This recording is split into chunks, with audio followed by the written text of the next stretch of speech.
Hello, Team Washington here. We're back at it with another video.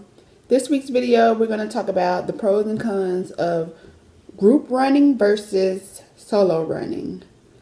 Husband leads a group run that every other week, and he also does a lot of running during the week with his group when he can. And I'm more of a solo runner, and I run with the group when I can. So we wanted to come in and tell you the benefits and the what's the opposite of benefits? The pros and cons of both. So, husband. Okay, we're gonna start with group runs. One pro of group running is the camaraderie. Mm-hmm. You know, you all get together, everybody meet up, and you run. The con, on the other end, the con of that is it can be too much socializing, which will cause you to not be able to concentrate on your form. You'll be out of breath because you're talking while you're running and all that good stuff. Yeah, that could be a mess. Yeah. Okay. Now another pro with group runs is the motivation. When you have other people that's counting on you to come out there and run with them, and you may not feel like going that day, but you don't want to let down your people, so you go out and you run anyway. And then most of the time, once you make it out there and do it, you're glad that you did. Yep. Now, on the con of that is time management. Mm-hmm. Sometimes you have to wait for people. As if we're dealing with black people. Hey, white people late too. True. And then sometimes you have to. Sometimes you're waiting for people and they say they're coming, then they never show, they cancel on you. So, it's pros and cons to it. But in the long run, at least you get out there. And even if you have to wait for somebody and they cancel on you, you still run because you're already there. But some people use that as an excuse not to run. So, True. Yeah, that could be a con also. I've done that on some cold mornings. True. And when it's raining, yeah. What we got next? All right, that's the third and final pro and con of group runs is pace. Is that the final? No, we got two more. No, we got two more. Okay, the third. hey, don't laugh at me. The third is pace. Yes. Which that's a pro and a con. Mm-hmm. The pro side of it is if you're running with people that's more advanced than you, a little faster than you, that helps you build your pace up because you're kind of keeping up with them a little bit, or you at least try to keep them in eyesight. And so over time, it helps you increase your pace. Yep. The con of it is if you're the person with the fastest pace, and you're always in the lead, you don't have anything to strive for, or you will slow down because of the camaraderie, because of the socializing, and you'll run at the slower pace with those guys, and that again hurts your pace from building. I agree. I concur. Now the last one, competitive, which kind of builds off of the pace thing. Being competitive can hurt you and help you. Being competitive, being that if you're the slower runner and you're out there and you're motivated and you show up every group run, you're going to get faster because you want to compete. You want to be able to keep up with the other guys. Mm-hmm. So you're going to work harder to get to that pace so you can at least keep up with the other guys. Now the con of it is somebody like me.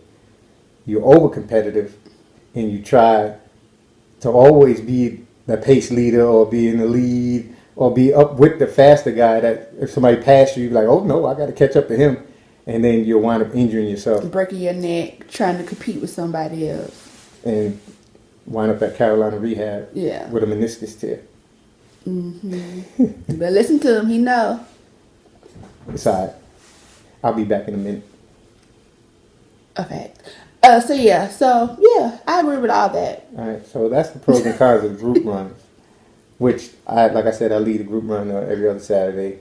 You guys know who you are if you're out there. What up, House? Now, solo runs, Miss Soloist. Now, the first pro of the solo runs is you can focus on your form and your breathing. Yeah, because I've noticed when I run by myself, I'm able to focus more on myself and my own breathing and my form and all that, as opposed to trying to keep up with others and do what others are doing, copying them. So, yeah, that's a good thing. Yeah, that works. All right. Next pro is when you're running by yourself, you can really relax and clear your mind. As opposed to when you're running with a group and there's a lot of talking and stuff like that, I get to just put on my headphones and just be one with nature and just relax and run and don't have to worry about what else is going on around me. And yeah. Okay, so that brings us to one of the cons, especially for women. When you're running by yourself, it can be dangerous. Yeah, that's a fact. I have to run with pepper spray, and I do a lot of running on like major streets, so that's kind of bad for traffic. But I don't really have to worry about getting snatched up or stuff like that, getting attacked by dogs and things like that. That's bad about running by yourself.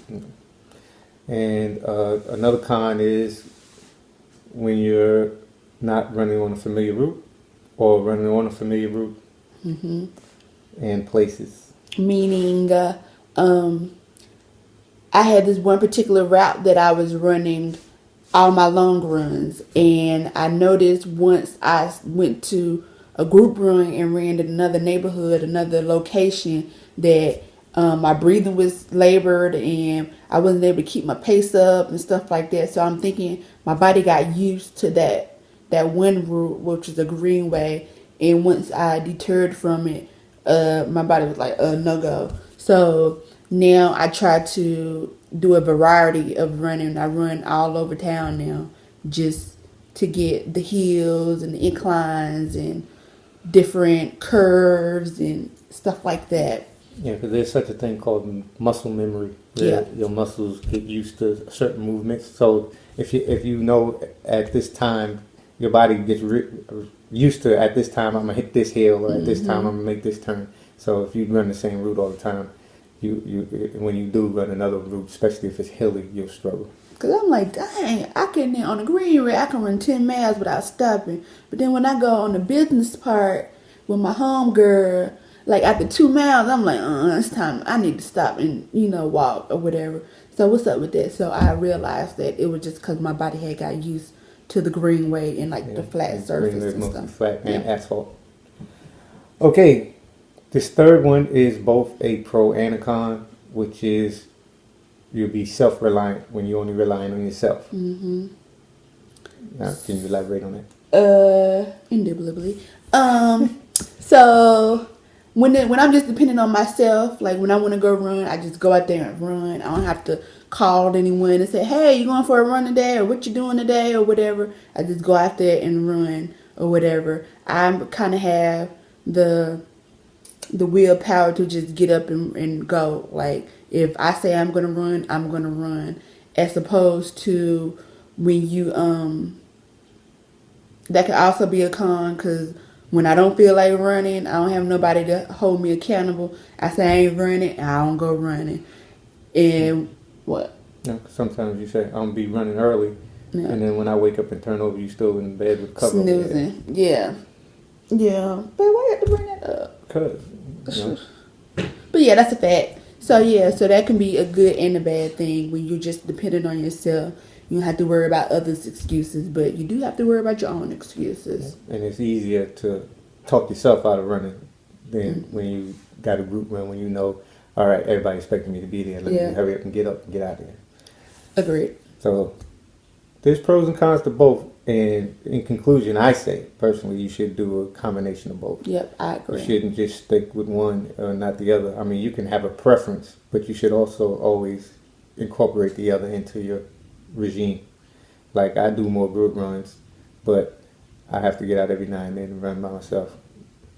Especially if it's well, I ain't doing any running now, but especially when it's bad weather or whatever, you know that most people won't come out, or if it's cold and you know most people not going to come out, you got to force yourself to get out there if you got a goal to reach. Oh, I got another point. When you said that about the running in the rain. See, another thing. I just put stuff right in your head. See how good I am? Oh, another thing, yes. So, another thing about me, since I was running by myself a lot, I couldn't use the weather as an excuse. So, I did a lot of running on the treadmill. And I've noticed that a lot of people who are in the group, they hate the treadmill. They call it the dreadmill. But when it's just you out there running, like, I really don't care where I run. I mean, I could run treadmill, asphalt, concrete, whatever, greenway. Just as long as I'm running and getting my miles in, like, it don't matter to me. But I agree with husband when he say it's good to have a variety. Cause like I say, I do most of my runs by myself, and then once I did a few runs with the group, I was like, hey, like I'm not as good as I thought I was. Yeah, that will that will happen. I remember I used to always be the pack leader, and then we had this new guy come out and run with us one day, and we started off together, but he just started easing ahead, and I couldn't keep up. And that was his jog. Yeah. Hey, how you know he was jogging? Cause I know, I can imagine. But yeah. Hey, if you're not walking, you running. Okay. So in summary,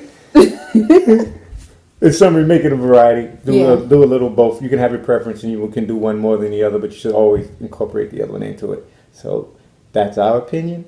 And this Team Washington, checking out. we out later. Hey, cover my face. Later.